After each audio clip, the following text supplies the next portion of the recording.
Hi there, I'm Dennis Duce, and this is Cyrus Duce. He's my kid, child, offspring. Whatever. And we are at Craft Burger. This is the first of what is going to be, for a while at least, a monthly cocktail recipe how-to with cocktails made with the monthly MusicBooch. This month's MusicBooch is Impermanence by Dearth of Earth. And you'll be able to get these cocktails here. You can make them at home by buying this stuff from us, but you will have this cocktail as well as 3 other cocktails that Cyrus has created. And we're going to make some videos for those ones as well. But for now, why don't you start off making our Impermanence cocktail? All right. So I'll be showing off the mocktail first. And that one is pretty simple. You're just going to want 12 ounces, which luckily I have 12 ounces right here. You just pour that into your glass. Then you're going to want to add some ice. And the ice is important before you add the grenadine, just for the look. If you don't care about that, do it in any order you want. Add no ice if you want. Now you just add a bit of grenadine and watch it all go down to the bottom. And in just a moment, it should be red on the bottom and more yellow on the top.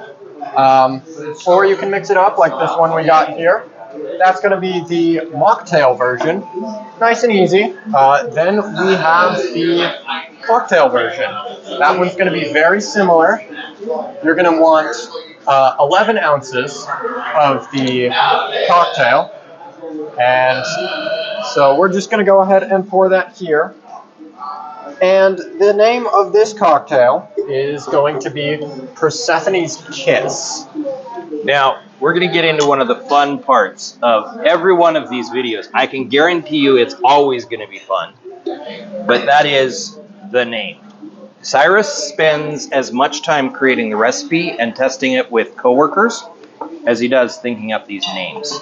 So, Persephone's Kiss. Why Persephone's Kiss? Well, when trying out this drink and mixing it with grenadine for the mocktail version, I realized that it's a very summery drink. And that, mixed with the name Impermanence, I wanted something that would invoke summer, but also the fleetingness of it. So, I came up with Persephone's Kiss. And the reason is, well, in the myth of Persephone and Hades, there is the pomegranate. It's what keeps Persephone coming back every winter. And so, by giving it the name Persephone's Kiss, we go ahead and tie it to that pomegranate, but then also Persephone is coming. That's why we got the spring and summer vibes, and it's not going to last. Because this cocktail will be only for the month of March. The other 3 are going to stay. But in April, we'll have a new cocktail with the new MusicBooch. So he wanted to be very seasonal about winter's over and summer's coming. Exactly. Persephone's Kiss. Now, if you are trying to show this off to friends, I would say add a little lemon. It looks nice that way.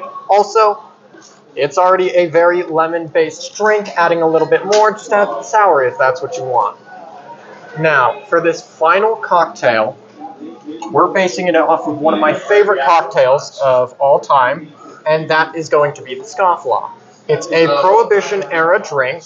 I gotta stop you for a second. Scofflaw. I think this is really funny, because the song is actually heavy metal. There's nothing ska about this song, but we got a scofflaw. Well, the term is scoff. Oh. To laugh at the law. That's where the name comes from. See how dumb I am? So, this one, you can use either rye or you can use the bourbon here that we got. I prefer the rye, so that's just what I'm going to put here. And it's going to be an ounce of the rye whiskey here. You add that in, and then it's going to be a ½ ounce of vermouth. And so yeah, this one is based off of the Scofflaw. Not a very known cocktail, but it's similar to a whiskey sour. And it's one of my favorites. I got introduced to it pretty early into drinking, before I was fully used to whiskey, and it was a bit, more alcohol forward than I was used to, but I enjoyed it quite a lot. And the name of this one is going to be the Lucky Streak. Ooh, And this one's fun, the name. And the reason, at least as to why I named it that, is because, well, relating it back to Prohibition, the Lucky Streak could be for gambling, for cheating, for, getting alcohol past the cops, whatever. It's a lucky streak, but again, impermanence. Those aren't always going to last. And so that is once again tying into both the scofflaw's name origin and the idea of impermanence. Now, this one is going to be the ounce of rye, the half ounce of vermouth. It's going to be 1 to 2 dashes of orange bitters, as you saw there, 1 dash of grenadine. Finish it off with the impermanence and an orange slice or an orange peel. And if you want it to be more like a traditional whiskey sour, you can add a cherry in there. If you're making that one at home, I think you could serve it unstirred. It was really cool looking as it just came out, the way you layered what you were putting in it. So just a little trick if you want to be showy and then let your guests, but stir it up. Yeah. So those are the 3 versions of the impermanence cocktail that I have come up with: the mocktail, the cocktail, and the more liquor-forward version.